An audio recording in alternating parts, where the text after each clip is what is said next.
bem. Muito bem. Então, nós vamos agora para o nosso segundo momento de adoração ao Senhor, tá? E agora a gente vai falar sobre bem-aventuranças. E aqui nós estamos na segunda lista de bem-aventuranças, que é aquela lista do fruto do Espírito, tá bom? Então, nessa lista nós temos aqui Gálatas, né? Gálatas, capítulo 5, versículo 22, a Bíblia diz o seguinte. A Bíblia diz assim: mas a presença do Espírito de Deus produz naturalmente, espontaneamente na vida da pessoa, o amor, a alegria, a paz, a paciência, a delicadeza, a bondade, a fidelidade, a humildade e o domínio próprio, tá? Então, é colocado isto. Então, vamos ver aqui. Nós já falamos sobre o amor, não é? Já falamos aqui tudo, pronto. Aí vem a alegria, que a gente pode mencionar, conversar um pouquinho hoje. Algumas traduções falam gozo, mas é questão da alegria mais aprofundada, tá bom? Então, a felicidade incondicional que a pessoa pode ter, a felicidade perene, a felicidade eterna, profunda, interior, vida eterna, vida abundante, tudo isso são termos, né, que tem a ver com essa alegria. Fidelidade com momentos tristes. Então veja, a pessoa tem momentos tristes, mas ela é feliz. Apesar dos momentos tristes. No momento triste ela vai estar ali chorando, lamentando, mas ela é uma pessoa feliz. Entendeu? Apesar do momento triste. Aí é uma alegria também contagiante, né? Ela contagia o ambiente onde ela está com a alegria. Não precisa ela contar piada, contar essa história, não. Mas é algo que contamina, né? Vai contagiando as pessoas, tá bom? A outra característica, não é, dessa bem-aventurança na vida, né, de alguém é a questão da paz. Paz. E vamos entender um pouquinho sobre esta paz. Não mais guerra contra Deus. Tá bom? Então, não vai haver mais guerra. Isso quer dizer o seguinte: quando você não está em guerra contra Deus, mesmo que você esteja numa luta, numa guerra, guerra em relação ao mundo, em relação às pessoas, né? Mesmo que você esteja em algum tipo de sofrimento, no fato de você estar em paz com Deus, isso vai levar você a estar em menos guerra com o mundo ao seu redor. Entendeu? Então, essa paz com Deus vai terminar produzindo também mais paz no mundo que você está vivendo. Então, veja só, harmonia com a vontade de Deus. Isso é estar em paz com Deus. Harmonia com a vontade de Deus. Busca de ser agradável ao Senhor. Pode até não, né, em um momento ou outro não conseguir, mas há um esforço, há uma vontade de ser agradável a Deus. A gente não faz isso muitas vezes em relação a algumas pessoas que a gente gosta, pessoas que a gente ama, a gente procura mil maneiras de agradar. A mesma coisa em relação a Deus, tá? Aí a gente abre mão até da gente mesmo, porque a gente quer agradar aquela pessoa. E isso é estar em paz com Deus, não é? Buscar ser agradável ao Senhor com a ajuda dele e da graça dele. Bom, então essas duas características, elas marcam. Primeiro, essa alegria interior. E segundo, essa paz com Deus. Isso é fruto, é resultado, né, desse fruto do Espírito na vida da gente. Tá? Essa bem-aventurança, né? Ser bem-aventurado. Isso que faz com que, mesmo na terra, com todas as dificuldades que a gente tem, a gente possa estar desfrutando dessa convivência com Deus, de estarmos felizes com Ele. O mundo está se acabando ao nosso redor, mas ainda há dentro de nós uma motivação, uma alegria, muitas vezes até inexplicável, por causa desta a ação do Espírito na vida da gente, né? Produzindo esse fruto, produzindo esse amor que a gente já viu, produzindo essa alegria e produzindo essa paz dentro de nós, né? E isso faz uma enorme diferença quando a gente está nesse mundo, mesmo diante de muitas dificuldades que ele possa produzir para a vida da gente, tá bom? Ok, isso é um tema. O outro tema que a gente chama atenção também é este aqui, né? Contra preconceitos, manifestar-se contra preconceitos e intolerâncias. É um grande exemplo de culto verdadeiro a Deus. Tá certo? Então, o Senhor Deus nos leva a isso. Ele trabalha o nosso coração nesse sentido. E aí a gente vive isso, né? Zacarias 4:6 diz: nem por graça, nem por força, nem por violência, mas pela passividade do Espírito de Deus.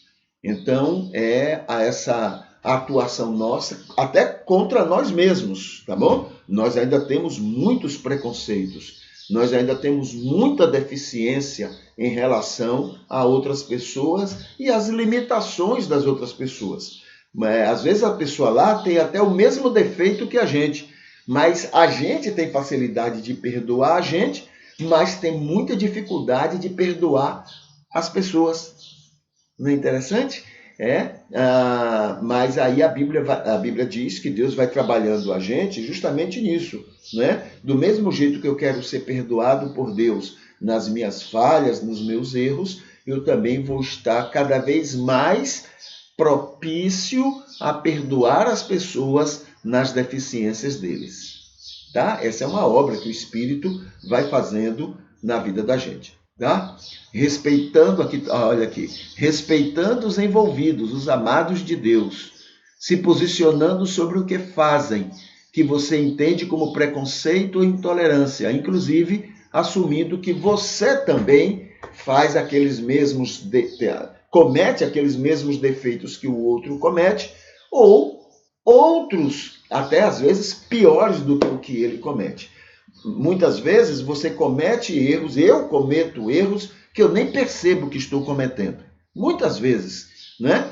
A mesma coisa eles também. Muitas vezes cometem e nem percebem.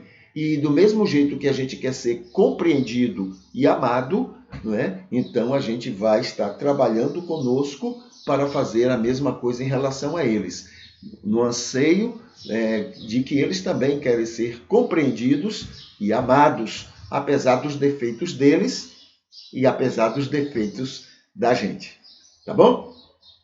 Ok, este, né, é um aspecto. Outro aspecto que a gente quer chamar a atenção, né, o mundo melhor sem religião. Esse é um artigo que eu li há algum tempo atrás, não é?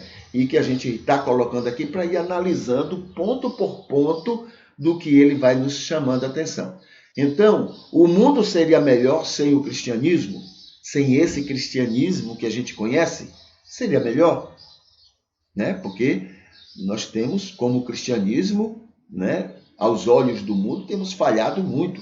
Nós temos julgado muito, condenado muito, nós temos praticado coisas, né? O cristianismo em geral no mundo é um cristianismo capitalista, né? É um cristianismo que protege, não é? Esse capitalismo doentio que está matando pessoas e a gente faz de conta que não vê. É culpa deles, não, é culpa do capitalismo, não é, que está aí e que a gente às vezes aplaude e que às vezes a gente prefere perseguir, porque nos orientam, né? A gente recebe constantemente informação para amar esse capitalismo que está aí, proteger esse capitalismo e a gente desprezar, não é, aquilo que se vai cuidar de todos ao mesmo tempo. Tá? Não, é para proteger o capitalismo, ou seja, rico tem que continuar sendo rico e pobre tem que continuar sendo pobre. E a gente aplaude isso, porque colocam tanto isso na cabeça da gente. Só que na igreja primitiva não era assim, né? Mas aí a gente vai caindo e o tempo passa E a gente termina alimentando até tudo isso contra nós mesmos. Nós somos vítimas de tudo isso que a gente termina desenvolvendo, não é? Porque somos levados por gente mais astuta, né? Que faz a gente crer que o nosso mal é para o nosso bem. É assim que funciona no capitalismo. O nosso mal é para o nosso bem, viu? É assim que funciona. Olha, o nosso mal, imagine o mal do outro que tem uma situação pior do que a nossa, né? Mas é para o bem dele. É assim que é ensinado, né? Nesse mundo egoísta que está aí, tá? Mas será que a religião, aqui é o texto, né, que nós estamos analisando, mas será que a religião alguma vez é a causa principal de uma guerra? É a questão que está levantada lá. Ou simplesmente um veículo utilizado para incitar as tropas, dividir sociedades e saquear países, né? Então a religião não é a causa principal de uma guerra. Na verdade, a religião é utilizada para fazer esse tipo de coisa. Tá bom? É utilizada, né? A Segunda Guerra usou muito isso, tá? Hitler fez invasões e os cristãos, né, ajudaram muito Hitler em suas invasões, porque Hitler dizia ser aquele enviado de Deus para fazer aquela obra que ele estava fazendo. E nós, como cristãos, caímos muito nisso. E nós ajudamos muito nisso, tá? Somos crianças, né? Somos facilmente levados pelos mais sabidos, né? Acontece muito isso. Religião ou religiosos? Um meio usado por religiosos, né? Religiosos a serviço de astutos, gananciosos, exploradores, dominadores, ganância que domina astutos em geral. Conscientemente e inconscientemente a gente cai nisso. Incitar tropas contra explorados rebeldes, contra gananciosos estrangeiros que querem riquezas dos gananciosos nacionais. Veja só, eles fazem as guerras, nós é que vamos brigar por eles, para defender os interesses deles, para defender o patrimônio deles. Nós é que vamos. Não temos nada a perder, mas eles têm. Então eles nos incitam a entrar na guerra, a fazer guerra. Aí eles inventam 1000 histórias, né, para a gente entrar na guerra e defender os interesses deles. Eles não vão para a guerra, mas nós vamos por eles. É sempre assim, tá? Quem vai para a guerra não são os donos dos patrimônios que querem ser roubados ou levados por outros povos. Quem vai para a guerra são os explorados, né? Os explorados por aqueles que têm aqueles patrimônios. Tá bom? Porque quando vem a guerra, os que têm esses patrimônios, eles pegam um avião e vão embora, né? E deixa a gente defendendo o patrimônio deles. É assim. Sempre foi assim, tá? Dividir sociedades, mantendo exploradores e explorados, protegendo de verdade os exploradores de mentiras, né, os explorados. De verdade, né, diz que não, estamos protegendo os explorados e os exploradores. Não, a gente está protegendo os exploradores, porque os explorados, não, esses é que vão para a guerra para defender os interesses dos exploradores. É assim que funciona nesse mundão velho que está aí, né? A gente fica fazendo poesia e tal, mas não, é para proteger os interesses de quem nos explora, né? É muito bem montada a coisa, é uma coisa diabólica mesmo, viu? É uma coisa diabólica.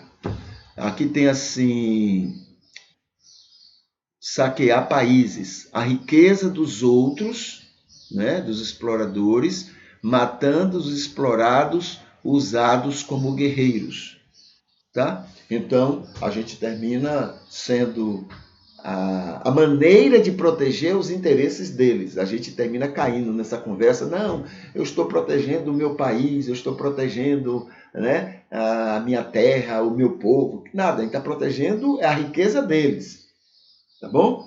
Porque os inimigos estão entrando, não é por causa dos meus amigos, dos meus irmãos, está entrando por causa da riqueza deles, né? Aí, porque já são outros exploradores que vêm para tomar a riqueza deles, aí eles caem fora e deixam a gente brigando por eles.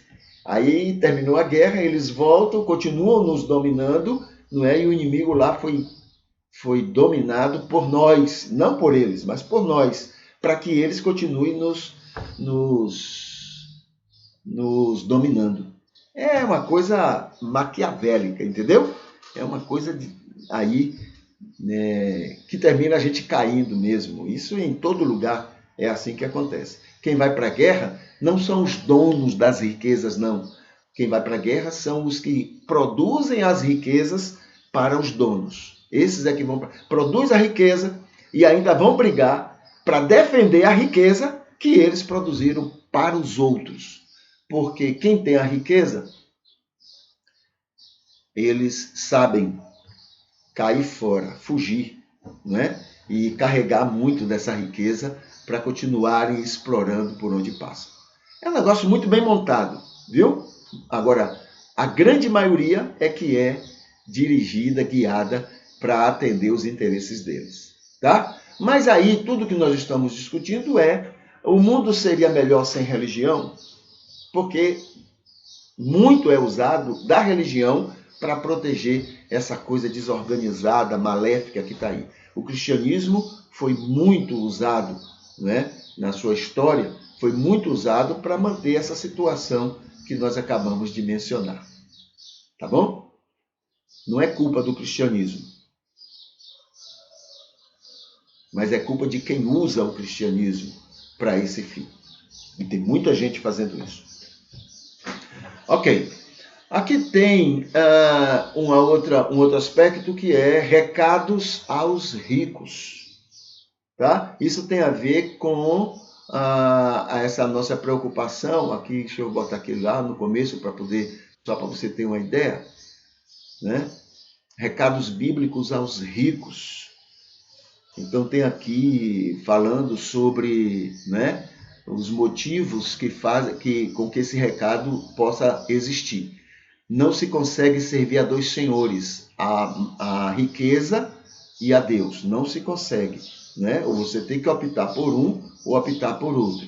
Para ser de Deus deve ressarcir os explorados. Aquelas pessoas que você explorou, você deve ressarcir a eles. Então, depois é que você vai servir a Deus. Amor à riqueza é a causa de todos os males, a Bíblia diz. Riquezas deixam o evangelho raso, tá bom? Na vida daquelas pessoas envolvidas nessas riquezas. Ricos saem vazios diante de Deus. Saem vazios porque eles já estão cheios do seu orgulho, da sua vaidade, então eles têm pouco espaço para Deus. Ricos não são carentes de Deus. Eles sabem se resolver, eles têm dinheiro, eles confiam no Deus. Eu estou falando aqui de ricos, viu? Não é de gente metida a rico, né? Aqui está falando de rico mesmo, aquele que é aquele 1% do mundo que domina o mundo. 1% de gente, tá bom? É esses. Agora, esses outros ricos que a gente chama de rico aí, se eles deixarem de trabalhar uma semana, eles passam fome. Então, eles não são ricos. Ricos são esses que a gente está mencionando aqui. Ricos não investem na eternidade. Não tem tempo para isso. Né? Amar como Deus quer, só sendo pobre. Já vimos todos esses assuntos, né? Todos esses temas. E aqui, por último, nós temos aqui o seguinte, olha aqui. Cadê? Aqui. O 21º motivo, né? Coerência com o recado bíblico sobre riqueza. Aliás, não é esse. Isso aqui foi da semana passada. Aqui é o 22º motivo. Imposto. Uma forma de ressarcir explorados. Imposto. Quem menos paga imposto são os ricos. Tá? compram legisladores, juízes para isto. Eles não querem pagar imposto. Aí eles compram. É mais barato comprar, né, deputados e senadores para favorecer eles do que pagar impostos. É muito mais barato. Tá? Comprar juízes é muito mais barato. Tá? Quem mais faz campanha contra imposto são os ricos. E é quem menos paga.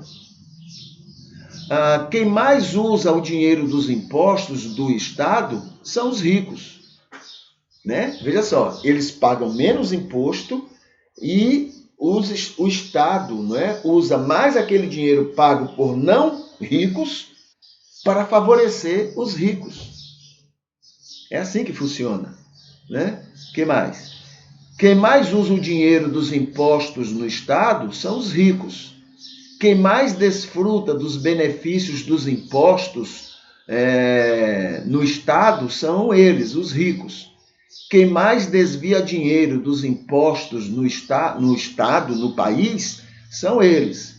Quem mais faz propaganda contra benefícios dos impostos é quem mais se beneficiam e é quem mais trabalham contra os impostos. É impressionante, porque eles não querem pagar.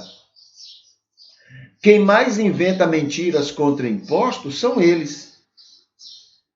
Os pobres e trabalhadores se deixam alienar por eles. No Brasil, impostos, não é só no Brasil não, tá? Isso é no mundo todo. Impostos sustentam a saúde, a educação e a segurança pública. E os ricos buscam 1000 maneiras de acabar com isto, pois precisam de gente carente para que essa gente fique mais fácil submeter mais e mais pessoas às suas explorações e esmolas. Tá bom? Então, eles precisam, dessa carência. É por isso que são contra, cada vez mais a saúde no país, tem menos dinheiro. Ontem mesmo foi informado que muita coisa diminuiu para esse novo ano, para ser gasto. Está entrando mais impostos, mas essas coisas que produzem o bem da coletividade vai receber menos dinheiro nesse ano. É assim que funciona a coisa, entendeu? Então, e os ricos são felizes com isso, porque eles ganham. Quanto menos o Estado oferece benefício aos pobres, mais os ricos ganham em cima disso. Tá? Então, os impostos de forma a ressarcir os explorados, né? Então, esse é o... Pronto, é quando Jesus alertou o jovem rico, a respeito dele abandonar sua riqueza e seguir ao próprio Cristo. Tá? Então, isso são recados que a Bíblia apresenta, sobre este mundo.